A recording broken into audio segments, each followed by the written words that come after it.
책으로 만나는 가을 개병 문화 김영현입니다. 우주의 조화주 하느님이신 증산 상제님께서는 선천 상극의 역사를 마무리 짓고 천지의 새 판을 짜기 위해 천지공사를 집행하셨는데요. 천지 개벽 공사의 전 과정을 기획하고 집행하는 중심센터가 천상조화정부입니다. 이곳에는 인간으로 다녀간 수많은 역사적인 신명들이 함께 참여하고 있는데요. 오늘 이 시간엔 광무제와 28장을 통해 천상조화정부에서 천상군대조직을 관장하고 있는 28장에 대해 알아보겠습니다. 함께 하실 분 자리에 모셨는데요. 이 책의 저자시죠. 상생문화연구소 이재석 박사님이십니다. 박사님 안녕하세요. 네, 안녕하세요. 네, 지금 상생방송에서는 광무제와 28장의 내용을 다룬 장가행이라는 드라마가 방영되고 있는데요. 그래도 많은 분들께서는 아직 광무제와 28장이 생소하실 것 같아요. 책 내용을 간략히 먼저 소개해 주실까요? 네, 광무제와 28장이라는 이 책은 제목 그대로 후한을 건국한 광무제 유수와 그를 보필하여 가장 전공을 많이 세우고 가장 능력이 출중했던 28분의 장수, 그들의 이야기를 다루고 있는데요. 특히 28장 인물들에 관한 내용은 정사인 후한서의 기록에 기초해서 충실하게 엮으려고 했습니다. 범이업이 쓴 후한서의 열전에 보면 이들 한 분 한 분에 대한 사적이 잘 나와 있는데 실제 역사이기 때문에 딱딱하거나 지루하지 않고 재미있게 읽으실 수 있을 겁니다. 네, 후한을 건국한 광무제와 그를 도와 대업을 완수한 28명의 장수들에 대한 내용인데 이분들에 대해서 먼저 알기 위해서는 이분들이 활약했던 그 시대적 배경에 대해서 아는 것이 중요할 것 같습니다. 당시는 전한이 끝나고 왕망의 신나라가 들어선 때였죠? 역사상 한나라는 유방이 세운 전한과 광무제 유수가 세운 후한, 그리고 유비가 세운 촉한이 있는데요. 전한이 210년간 유지하다가 왕망에게 망하고 왕망이 건국한 세신자 신왕조가 서기 8년에 들어서서 23년까지 15년간 존속합니다. 그러다가 왕망의 반기를 든 농림군에서 한나라의 황조 후예인 경시제 유현을 황제로 옹립하고 유수가 다시 2년 후에 후한을 세워 천하를 통일했습니다. 당시는 한나라, 즉 전한 말기인데 나라의 운은 쇠약해질 대로 쇠약해져 있었습니다. 황제는 유명무실했고 권력은 황실의 외척인 왕망이 장악하고 있었던 것이죠.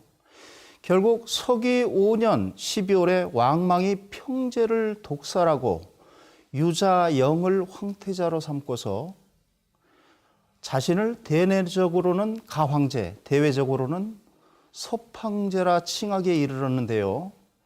여기서 유자는 어린아이란 뜻이고 가황제와 섭황제는 대리황제란 뜻입니다. 8년 12월에는 한나라를 멸망시키고 스스로 황제의 지위에 올랐습니다. 중국 역사에서 공식적으로는 최초로 제위를 찬탈한 것이죠. 왕망은 이듬해에 국호를 신으로 정했는데 신조가 새로운 조대란 말로 오인될까 봐 역사가들은 왕망의 망자를 더해 신망이라고도 부릅니다. 또 수도를 항상성자의 상안으로 정했는데 사실은 장안입니다. 그런데 왕망은 정치, 경제 등 여러 방면에 걸쳐 수많은 제도를 개혁했지만 명확하게 당면한 문제를 해결하지 못했습니다. 이 때문에 사회적인 혼란이 가중되었는데요.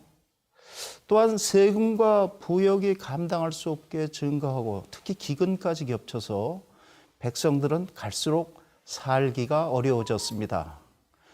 상황이 이렇게 되자 농림군과 정미군과 같은 농민군이 각지에서 연달아 들고 일어났는데요. 농림군이란 그들이 처음 모인 곳이 지금의 호북성 농림산이었기 때문에 붙여진 이름이죠. 중국의 4대 기수 중에 하나인 수호정과 같은 문학작품에서 화적이나 도적의 소굴을 농립이란 말로 표현하는 것은 바로 여기서 유래한 것입니다. 또 붉을적자 눈썹 밑자의 정미군은 산동 태산이 근거지인데요. 싸움을 할 때 적과 구분하기 위해 눈썹에 붉은 칠을 했기 때문에 생긴 이름입니다. 이 밖에도 황하 이북의 동마라든지 청독, 대동, 우레 같은 농민군이 수천 혹은 수십만의 무리를 지어서 활동하고 있었습니다. 신나라를 건국한 왕망의 실정과 이 거듭된 기근으로 대규모의 민중 봉기가 일어났다는 말씀이신데요. 한나라 조정의 종친이기도 했던 이 광무제에겐 좋은 기회였겠네요. 그렇습니다. 유수는 한고조 유방의 구세손인데요. 먼저 유수의 이름에 관한 재미있는 이야기가 있습니다. 유수가 태어날 때 방 안에 등이 없었는데도 붉은 빛이 온 방 안을 환하게 비추었고 그의 벼 한 줄기에 9개의 이삭이 달렸다고 합니다. 그래서 빼어날 숫자로 이름을 지었는데요. 이 숫자는 이삭이 많이 패는 것을 뜻합니다. 훗날 광무제가 되는 이 유수도 서기 22년에 지금의 호북성 조양현 동쪽에 있는 용릉에서 봉기하고 후에 농림군에 가입했습니다. 이듬해 23년에는 농림군의 유현을 황제로 옹립하여 경시제가 되면서 경시제는 유수를 태상편장군에 임명하였는데요. 그런데 얼마 후 천하대서를 결정짓는 중요한 사건이 일어나는데 그것이 바로 곤양싸움입니다. 왕망이 10만 병력으로 곤양을 포위하여 공격했는데 유수의 전략으로 구천 군사가 이 10만 대군을 격파한 것이죠. 이 싸움에서 전사한 군사의 시체가 100리길을 뒤덮었다고 합니다. 광무제 유수가 역사의 전면에 등장하는 계기가 되었겠군요. 네, 그렇습니다. 그리고 또 하나의 사건은 곤양 싸움 후에 경시제가 유수의 형 유연을 죽인 것입니다. 곤양 싸움을 승리로 이끈 이들 형제의 위세와 명망이 나날이 높아졌기 때문에 불안을 느낀 나머지 그렇게 한 것이죠. 이로 인해 유수는 경시제 유현을 배반할 마음을 먹게 됩니다. 그런 후에 차츰 다른 세력들을 정복하여 하북과 하남을 점령하는데요. 서기 25년에는 마침내 공개적으로 농림군과 결별을 하고 지금의 하북선 백양형 북쪽에 있는 호의 천추정 오성맥에서 황제로 즉위하고 10월에 수도를 낙양으로 정합니다. 그러고는 스스로 한이 불을 맡아보는 신, 즉 화덕이라 간주하고 불이 물을 꺼림으로 물수변의 낙자 낙양을 세추변의 낙자 낙양으로 고치는데요. 유수는 칭제한 후에 정미군을 진압하고 천수를 지키던 외회와 성도를 지키던 공손술 등을 평정하고 11년에 걸친 정벌전쟁을 승리로 이끌어서 서기 36년에 마침내 전국을 통일했습니다. 통일 후에 광무제 유수는 정사에 힘써서 나라가 경제적으로 큰 성장을 했는데요. 그래서 역사상 그의 통치 기간을 광무중이라 하고 그때의 국세가 창성했으므로 건무성세라 일컫습니다. 그야말로 난세의 숱한 영웅들을 물리치고 결국 광무제가 천하를 얻게 된 건데요. 광무제가 이렇게 천하를 얻게 된 데는 특별한 이유가 있을까요? 광무제가 수많은 영웅들과의 싸움에서 승리하여 천하를 통일할 수 있었던 요인은 무엇보다도 전략적인 두뇌 활용으로 각 방면의 인물들을 단결시키고 민심을 얻는 데 뛰어났기 때문이라고 할 수 있습니다. 우선 유수는 원한을 가슴에 새겨두지 않고 각 방면의 인사들을 단결시켰다는 점을 들 수 있겠는데요. 예를 들면 앞서 얘기한 경시의 유현 정권 때 대사마라는 높은 벼슬을 한 주위라는 사람이 있었는데요. 이 사람은 유현에게 자기 형 유현을 죽이라고 권고한 적도 있고 유수가 하북으로 순행하는 것을 극구 방해했던 사람입니다. 그런데 유수는 주유가 자기에게 투항한 후 오히려 중용하였고 후에 대를 이어가면서 벼슬자리에 있게 했습니다.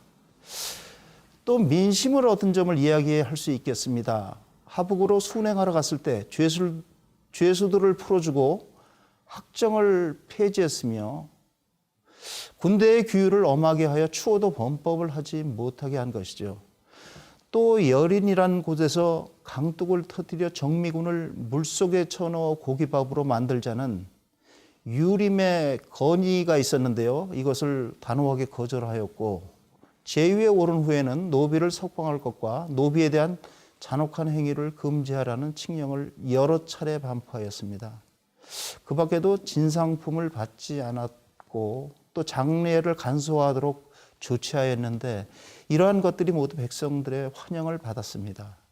민심을 얻는 것은 예나 지금이나 통치의 기본이네요. 난세를 평정하고 후한을 건국한 장수가 바로 이 28장인데요. 당시 공을 세운 수많은 장수들이 있었음에도 불구하고 이 28명의 장수를 높이치는 이유가 뭘까요? 28장은 앞에서 잠깐 언급했듯이 훗날의 광무제가 된 유수가 후한을 수립하는 데 가장 큰 전공을 세우고 또 능력이 가장 출중한 28분의 무장을 말합니다. 광무제 때 이미 그들의 공이 인정되었고요. 광무제 사후에 황제의 자리를 이은 넷째 아들 명제 유장이 서기 60년에 이 28명의 무장을 추모하여 유명한 화가에게 명예 수도 장안에 있는 남궁의 운대라는 곳에다 초상화를 그리게 했습니다. 그리하여 이들을 운대 28장이라 부르게 되었는데요. 운대는 원래 구름 위로 높이 솟구친 누각이라는 의미를 가지고 있습니다. 그래서 그 후로 공신과 명장을 기념하는 장소를 가리키게 되었습니다. 여기서 잠깐 운대에 관해 말씀드리면 운대는 원래 주나라를 건국한 무왕의 동생인 주공 때 만들어진 것인데요. 진나라 때 여부리가 그 기초 위에 대대적인 토목공사를 하여 풍경이 아름답고 규모가 큰 원림을 건설합니다. 후한 명제 때는 다시 북궁을 지어 남궁과 대응토록 했는데요. 이후 남궁과 북궁은 황제와 후비의 궁원이 되었습니다. 이 운대 28장은 전한 선제 때의 기린각 11공신, 당태종 때의 능영각 24공신과 이름을 나란히 하는데요. 그들의 지위는 신하 중 최정상에 이르렀습니다. 여기에서 말하는 당태종 때 24공신은 도전에 나오는 24장을 말합니다. 아버지를 도와서 대업을 이룬 장수들에 대한 보온의 마음으로 운대에 초상화를 모셨다는 말씀이신데요. 수많은 장수들이 있었음에도 이 28명만 초상화를 모신 데는 특별한 이유가 있나요? 그것은 28수와의 관련 때문에 그렇습니다. 사실 이 28장 말고도 당시 4명의 공신이 더 있었는데요. 최종적으로는 이 28수와 상응해서 28명만 운대에 그린 것이죠. 옛날부터 동양에서는 황도와 천구의 족도 주변에 위치한 28개의 별자리를 28수라고 규정했습니다. 이 28수와 자미원, 태미원, 천시원의 3원, 이 3원으로부터 하늘의 3개의 담과 나머지 28개의 영역으로 구분됩니다. 그래서 동방의 청룡, 북방의 현무, 서방의 백호, 남방의 주작 등 사방신이 동북 서남의 방위에 따라 7개씩의 별자리를 주관하며 각 별자리의 해당 영역에는 또다시 여러 별자리들이 속해 있습니다. 28수의 구체적인 명칭은 화면에 나와 있는데요. 동방칠수, 남방칠수, 서방칠수, 북방칠수 이렇게 되어 있습니다. 28장은 이 28수와 매우 깊은 관련성이 있는데요. 후한서 두군전에 따르면 고대의 천자는 위로 하늘에 28수를 본받아 제후 자리를 설치했다고 합니다. 그러기에 제후가 천자를 위해 사방을 지키는 것은 하늘에 28수가 있는 곳과 같은 이치라고 할 수 있습니다. 하늘의 별자리인 28수에 맞추어서 28명의 장수를 모셨다는 말씀이시네요. 이 장수들 중에서 우리가 꼭 알아야 할 분들이 있다면 소개해 주실까요? 먼저 등우를 말씀드려야 할 것 같네요. 등우는 남궁의 운대에 그려진 28장의 맨 처음에 위치해 있기 때문에 온대 주수라 불리기도 하는데요. 주수란 군대를 통솔한 최고의 장수를 뜻합니다. 어려서 장안에 가서 공부할 때 자기보다 8살 위인 유수를 만나게 되죠. 등호는 계략이 깊고 도량이 큰 인물로 알려져 있습니다. 유수가 하북으로 순행을 가는데 등호가 동행하면서 경시제 위원은 반드시 패망하고 천하대란이 시작될 것이라는 점을 전제하고 천하의 영웅들을 맞아들이고 백성의 마음을 기쁘게 하는 데 힘을 쏟아야 하며 한고조와 같은 대업을 세워서 만백성의 목숨을 구해야 한다는 방략을 제시했는데요. 이 말을 들은 유수는 그를 한고조 유방의 명신인 소화와 같은 인물로 여겼습니다. 실제 등호는 하북과 관중 지역을 평정하는 데 공로가 탁월했는데요. 그래서 당나라 때의 유명한 우세남 같은 학자는 한고조 유방의 신하로 삼걸, 즉 소화, 장량, 한신을 얘기하고 광무제의 보필신하로 28장을 지적하면서 등우와 오한을 장량과 한신에게 비유했습니다. 임금을 보필하는 신하로서는 최고의 찬사를 들은 거네요. 네, 그렇죠. 에피소드를 하나 소개하면 등우가 유수를 찾아갔을 때 유수가 무슨 벼슬을 원하냐고 물으니까 이런 말을 합니다. 저는 다만 명공께서 위엄과 덕망이 사회에 널리 퍼지도록 저의 작은 힘을 바침으로써 죽백의 공명이 드리워지기를 바랄 뿐입니다. 라는 유명한 말을 합니다. 죽백이란 대나무와 비단이라는 말로서 죽간과 백설을 뜻하는데요. 종이가 발명되기 전에 사용되었죠. 지금은 보통 죽백이라고 하면 서책이나 역사를 일컫는 말로 대신 쓰이고 있죠. 여기서 등호가 죽백의 공명을 드리우겠다고 한 것은 작은 벼슬에 만족하지 않고 나라를 세우는 큰 일에 참가해서 역사책에 자신의 이름을 남기겠다는 큰 포부를 밝힌 것이라고 볼 수 있는데요. 후한서 등호전에 나오는 얘기입니다. 이 말로부터 공명수죽백이라는 성어가 널리 유행하게 되었습니다. 광무제를 이어서 제2대 황제가 된 명제는 등호가 선제의 원훈이라는 이유로 태부에 임명하고 자신을 아련할 때 서쪽에 앉아서 동쪽을 향하도록 해서 대단히 존중하고 총애했습니다. 원래 군주는 남면을 하고 신하는 북면을 하는 것이 법도이지만 등호를 손님처럼 존중해서 동양을 하게 한 것이죠. 등호는 28수 중에서 동방창룡의 첫 번째 별자리인 각수를 관장합니다. 등호는 역사에 이름을 남기겠다는 큰 포부를 이뤄낸 장수라고 볼 수 있겠습니다. 다음은 어떤 분을 소개해 주실까요? 다음으로는 마성을 말씀드리고 싶은데요.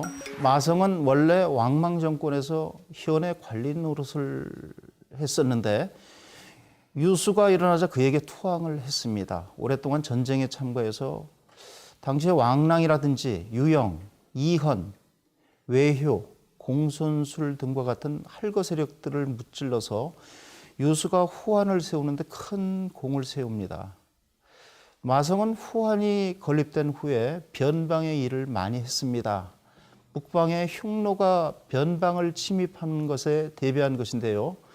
변경의 요새를 보수하고 보루의 벽을 쌓는 일을 했죠. 또 봉수를 축조하고 십리마다 초소를 하나씩 두었습니다. 이렇게 5, 6년 동안 온 힘을 기울였는데요. 그래서 광무제는 마성이 부지런하고 성실하게 변방의 일을 했다고 생각하고 경성인 낙양으로 불러들입니다. 그런데 얼마나 일을 잘했던지 변경 사람들 대부분이 광무제에게 글을 올려 마성을 다시 돌려보내달라고 요청을 할 정도였다고 합니다. 그래서 다시 마성을 변경으로 돌려보내 주둔하게 했습니다. 마성은 28수 중에서 동방창룡의 두 번째 별자리인 항수를 관장합니다. 이 28장 중에는 태모님께서 상제님의 보호신장으로 밝혀주신 분도 계시죠. 바로 만수신데요. 만수는 어떤 분이신가요? 만수는 원래 농민군 출신인데요. 앞서 말씀드렸지만 농민군에서 한나라의 황족 후예인 유현을 황제로 옹립하였는데 이 사람이 경시제죠. 그에 의해서 만수는 신도현의 영이 되었습니다. 당시 유수는 하북을 순행하고 있었는데 왕랑이 병사를 일으켜 유수를 잡으려고 했습니다. 이때 하북의 대부분이 왕랑에게 투항하였는데 만수는 그러지 않고 신도의 태수인 임광, 신도의 도의 이충과 함께 신도성을 지키다가 유수를 맞이합니다. 이 덕분으로 유수는 수세에서 공세로 전환하는 기반을 마련하게 됩니다. 굉장히 중요한 시점에서 유수를 도운 것이죠. 후에 만수는 유수를 따라 한단을 격파하고 하북을 평정하게 됩니다. 만수는 28수 중에서 서방 백호의 6번째 별자리인 자수를 관장합니다. 네, 만수는 이를 이루기 위해서는 만번 닦으라는 의미가 있는 걸로도 알고 있습니다. 그런데 중요한 것은 상제님께서 새하늘 새 땅을 여는 천지공사를 집행하시면서 이 28장에게도 큰 사명을 맡기시잖아요. 제가 평소 궁금했던 것은 이 28장이 28수에 맞추어서 추존되었기 때문에 사후 천상 신명계 신장이 되신 것인지 아니면 인간 세상으로 오시기 전에 본래 천상의 신장이셨는지 궁금하거든요. 이 문제는 사실 신명계의 일이라서 제가 알기는 어렵고요. 우리가 잘 알고 있는 중국 4대 기서, 즉 삼국연의, 수호전, 서유기, 금병매 중에서 수호전을 보면 여기에 등장하는 108명의 영웅들이 모두 천상의 신장이었다는 내용이 나옵니다. 즉 이른바 36천강과 72지살이 지상에 하강했다는 것이죠. 도교에서는 북두의 총성 중에서 36개의 천강성과 72개의 지살성이 있다고 하는데요. 그 각각의 별에 신이 하나씩 있어서 36신장과 72신장이 있다고 합니다. 36천강과 72지살 그리고 28수는 연합해서 행동을 하고 요괴와 마귀를 굴복시킨다고 하죠. 28장의 경우는 수호전의 경우와 좀 다른데 이분들이 역사 인물들이라 사실 정사인 후한서에는 이와 관련한 기록은 없고요. 다만 민간 전설에서는 28수가 인간 세상에 하강해서 28장이 되었다고 합니다. 앞으로 이 문제에 대해서는 관련 기록들을 좀 더 찾아봐야겠죠.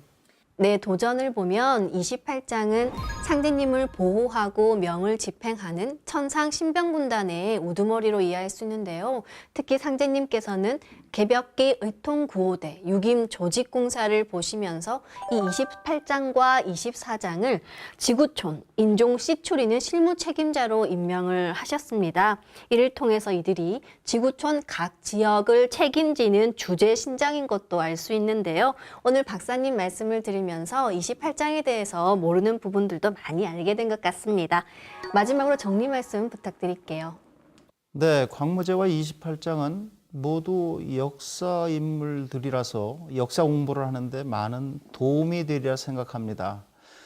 또 앞서 언급한 공명수죽백이라든지 뜻이 있으면 일은 마침내 이루어진다는 유지자 사경성이라든지 이미 농우를 평정하고도 다시 파촉을 바라본다는 등농망촉이라든지 하는 우리에게 익숙한 고사성어들의 유래를 정확하게 알 수 있기도 합니다. 그리고 마지막으로 또 한 가지 덧붙이자면 광부제가 뒷날 공신을 모아놓고 이런 말을 합니다. 경들이 나를 만나지 못했다면 장록이 어디까지 이르렀을 것 같으냐 이렇게 물어본 적이 있는데요. 이때 공신들은 모두 자신들이 지금의 자기까지 오르지 못하고 일개 관리가 됐을 거라고 대답했습니다. 이를 본다면 누구를 주군으로 모시느냐에 따라 그리고 어떤 시기를 만나느냐에 따라 인생의 결실이 달라진다는 것을 알 수 있는데요.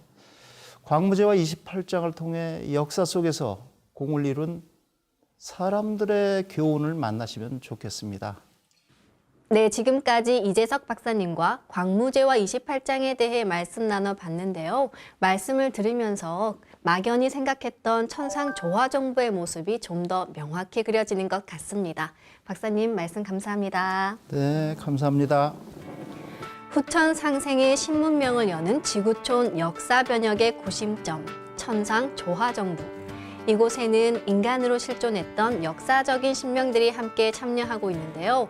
상제님께서는 이들이 천상 조화정부에 참여할 수 있었던 데에는 인간으로 살면서 인류를 위해 행했던 공덕 때문이라고 하셨습니다. 오늘 소개한 광무제와 28장과 더불어 상생방송에서 방영하고 있는 장가행 드라마를 통해 광무제와 28장이 살았던 그 당시 생생한 역사와 그들이 이룬 위대한 업적을 만나보시는 건 어떨까요? 책으로 만나는 가을 개병 문화 다음 시간에 다시 뵙겠습니다.